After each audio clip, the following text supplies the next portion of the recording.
Oi gente, tudo bem com vocês? Bem-vindos ao Remodelada Luz da Bíblia. E no vídeo de hoje a gente vai dar continuação à nossa série Não Seja Remisso. Mas antes, vamos começar?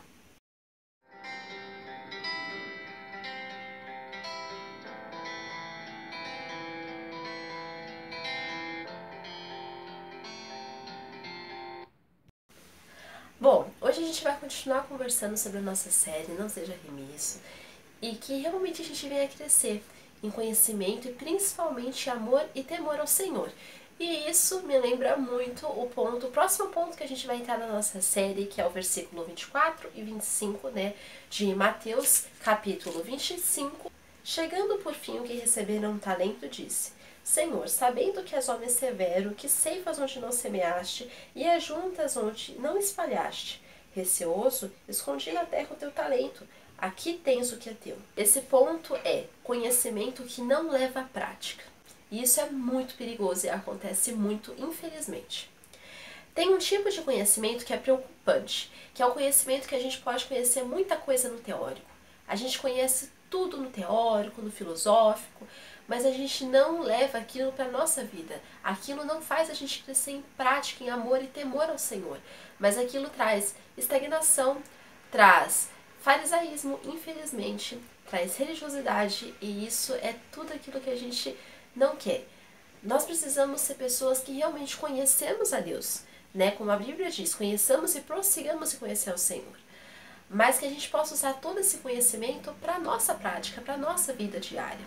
Repare que aquele servo, ele fala, né? O Senhor ceifa onde não semeaste, ajunta onde não espalhaste, mas ele não fez nada para recompensar o Senhor. Ele, pelo contrário, sabendo que o Senhor tinha todo esse trabalho de ajuntar, de ceifar, ele mesmo só escondeu o talento.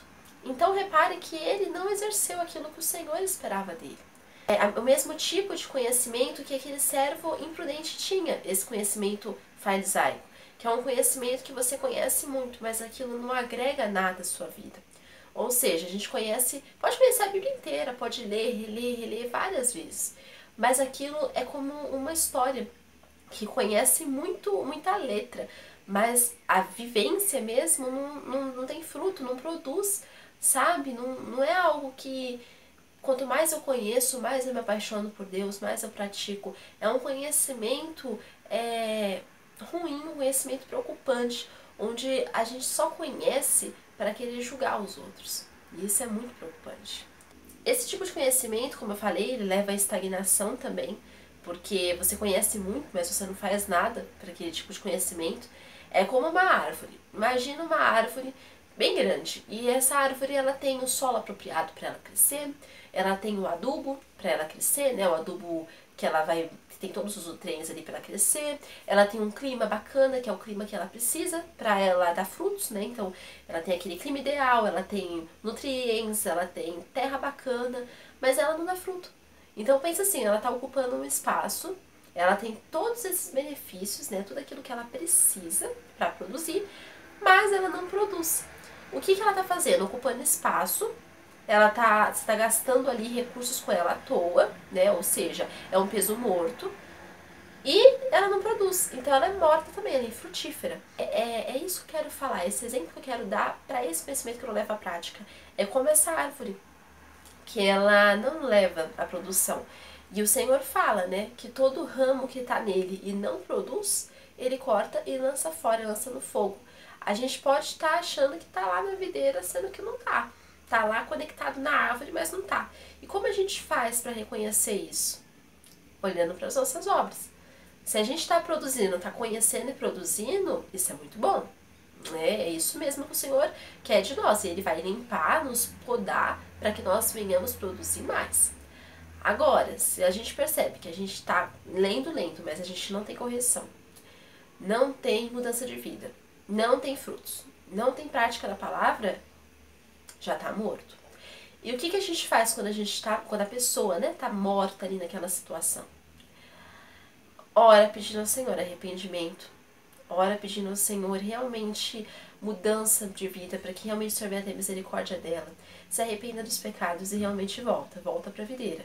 Porque se você não voltar para a árvore, o inferno tá aí. O inferno não é brincadeira. Infelizmente, olha, o futuro de quem não está na videira, na árvore, é cruel. Então, que realmente nós venhamos aprender e praticar a palavra do Senhor. O próximo ponto que eu quero chamar a atenção de vocês é o medo que faz esconder. A gente vai ver isso, né, relendo o versículo 25. Receoso, escondi na terra o teu talento. Aqui tens o que é teu. Nas próprias palavras daquele servo, ele já se mostra uma pessoa remissa, uma pessoa que não tem cuidado, né? Então ele fala que ele já estava com medo e ele escondeu. Mas, se a gente pensa bem nessa frase, receoso, escondi o teu talento, a gente lembra muito de Adão. Depois da queda, o primeiro sentimento que surgiu foi o medo. Adão e Eva, depois que eles pecaram, eles viram que eles estavam nus e eles foram fazer aventais para tentar cobrir ali com as folhas a nudez deles. E eles se esconderam da presença de Deus, né? Então esse foi um erro da parte deles que foi uma consequência de pecado realmente. Aquele servo imprudente, ele teve o mesmo sentimento, ele teve os mesmos atos, os mesmos pensamentos. Ele fala que ele estava com medo, ele estava receoso e ele escondeu aquilo na terra. O medo leva a uma atitude de omissão, a uma atitude de estagnação. O medo ele leva a uma atitude de fuga da presença de Deus. Foi a mesma atitude, como eu falei, que Adão e Eva tiveram lá no início, porque isso mostra a consequência do pecado. A Bíblia diz que aquele que tem a oportunidade de fazer o bem e não faz, esse já comete o pecado.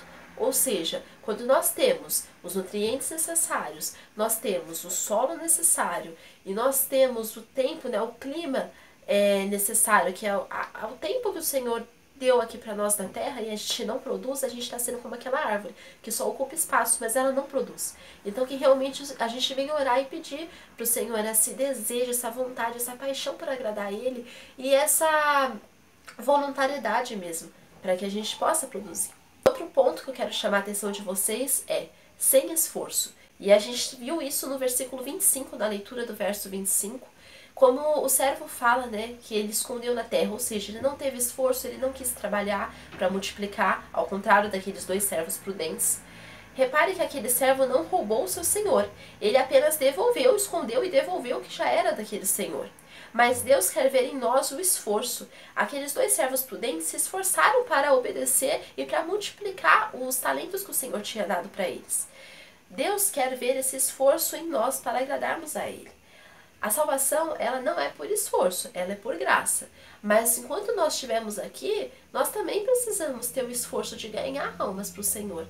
Nós precisamos querer ganhar e multiplicar. E isso é com o suor do rosto também, muitas vezes. Sabe? Porque senão a gente vai querer sentar numa rede, assim, deitar lá com uma água de coco. E eu só tô aqui para aproveitar, porque afinal de contas eu já tenho a salvação e eu não preciso fazer mais nada aqui nessa terra. Eu só sento e espero o Senhor voltar. Gente, isso é muito preocupante, sabe? O Senhor fala, como eu falei naquele versículo, que aquele que tem a oportunidade de fazer o bem e não faz, esse já comete pecado. Então, sabe, que a gente realmente venha fazer o bem, e o fazer o bem em todas as áreas da nossa vida, fazer o bem em tudo, sabe, que a gente venha ajudar quem está precisando, falar do Senhor ali para as pessoas que estão próximas de nós, usar todas as ferramentas. Hoje a gente tem muita ferramenta para falar do Senhor, a gente venha usar isso para a honra e para a glória dele, para ganhar almas para o Senhor. A gente não veja como, peça sabedoria ao Senhor, que Ele vai te dar. Sabe, Ele vai dar estratégia para você ganhar almas para Ele. O outro ponto que eu quero chamar a atenção de vocês é mau e negligente. A gente vai ver isso no versículo 26. Respondeu-lhe, porém, o Senhor: servo mau e negligente, sabias que sei onde não semeei e ajunto onde não espalhei? Aquele servo imprudente, ele foi mau e negligente, por causa daquela vida sem esforço dele. Não ter cuidado com aquilo que o Senhor colocou nas nossas mãos é igual a pecado. Ele tratou de forma descuidada aquilo que o Senhor deu para ele não ter trabalho. Então, até podia ter o conhecimento do Senhor dele, mas ele não queria ter trabalho para multiplicar aquilo que o Senhor tinha colocado nas mãos dele. E isso é muito preocupante. A gente venha ter esse conhecimento que leva à prática e que realmente a gente não venha ser mau e negligente como aquele servo imprudente. Ser como aquele servos lá do começo, que o Senhor fala, bom e fiel. Repare as palavras que o Senhor usa para cada servo. Para os bons o Senhor fala, servo bom e fiel, e para o mau, servo mau e negligente. Sabe, que a gente não venha escutar isso da boca do Senhor. Que a gente realmente não venha pagar para ver as consequências, mas que a gente realmente venha crescer em prática ao Senhor, crescer em conhecimento e prática ao Senhor. E é isso. Até o próximo episódio da nossa série. Fiquem com Deus e que a gente venha meditar nessas palavras realmente, que não venham cair em solo pedregoso, em solo de espinheiros, mas que venham frutificar no nosso coração. Tchau!